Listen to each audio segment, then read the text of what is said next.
Chapter 8 The 1st of May in Petrograd. In 1890, the 1st of May was for the first time celebrated in America as Labour's international holiday. May Day became to me a great inspiring event. To witness the celebration of the 1st of May in a free country, it was something to dream of, to long for, but perhaps never to be realised. And now, in 1920, the dream of many years was about to become real in revolutionary Russia. I could hardly wait the morning of May 1st. It was a glorious day, with the warm sun melting away the last crust of the hard winter. Early in the morning, strains of music greeted me. Groups of workers and soldiers were marching through the streets, singing revolutionary songs. The city was gaily decorated. The Uritsky Square, facing the Winter Palace, was a mass of red.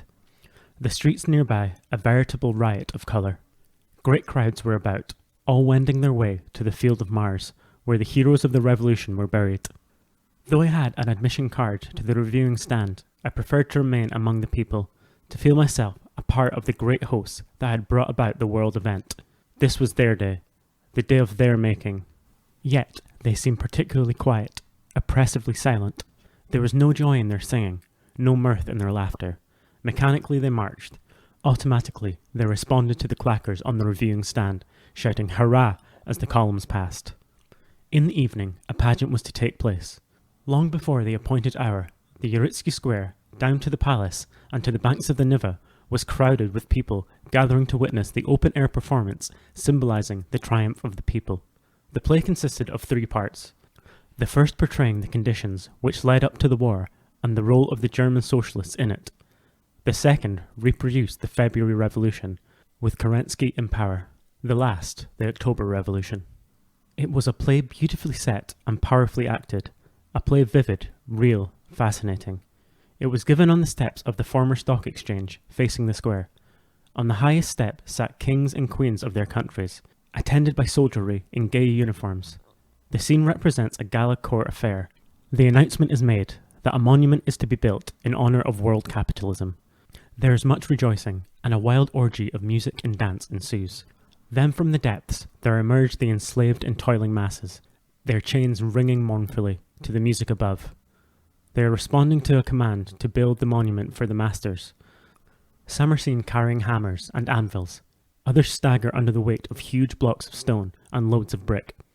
The workers are toiling in their world of misery and darkness, lashed to greater effort by the whip of the slave drivers, while above there is light and joy, and the masters are feasting. The completion of the monument is signalled by large yellow discs, hoisted on high amidst the rejoicing of the world on top. At this moment, a little red flag is seen waving below, and a small figure is haranguing the people. Angry fists are raised, and then flag and figure disappear, only to reappear again in different parts of the underworld. Again, the red flag waves, now here, now there.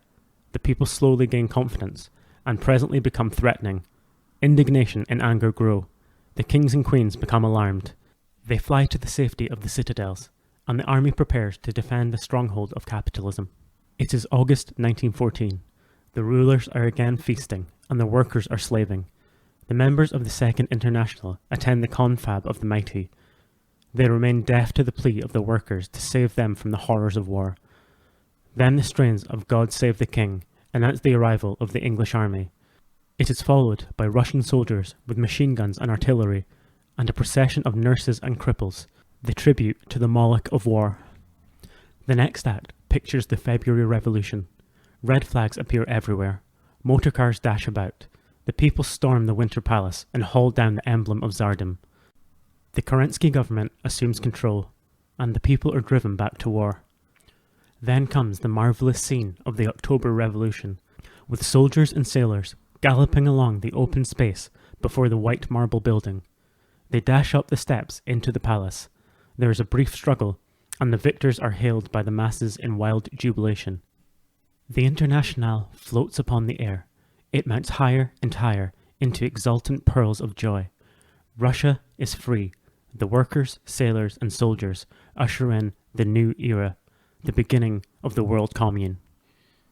Tremendously stirring was the picture, but the vast mass remained silent. Only a faint applause was heard from the great throng. I was dumbfounded. How explain this astonishing lack of response? When I spoke to Lisa Zorin about it, she said that the people had actually lived through the October Revolution, and that the performance necessarily fell flat by comparison with the reality of 1917. But my little communist neighbour gave a different version. The people had suffered so many disappointments since October 1917, she said, that the revolution had lost all meaning to them. The play had the effect of making the disappointment more poignant.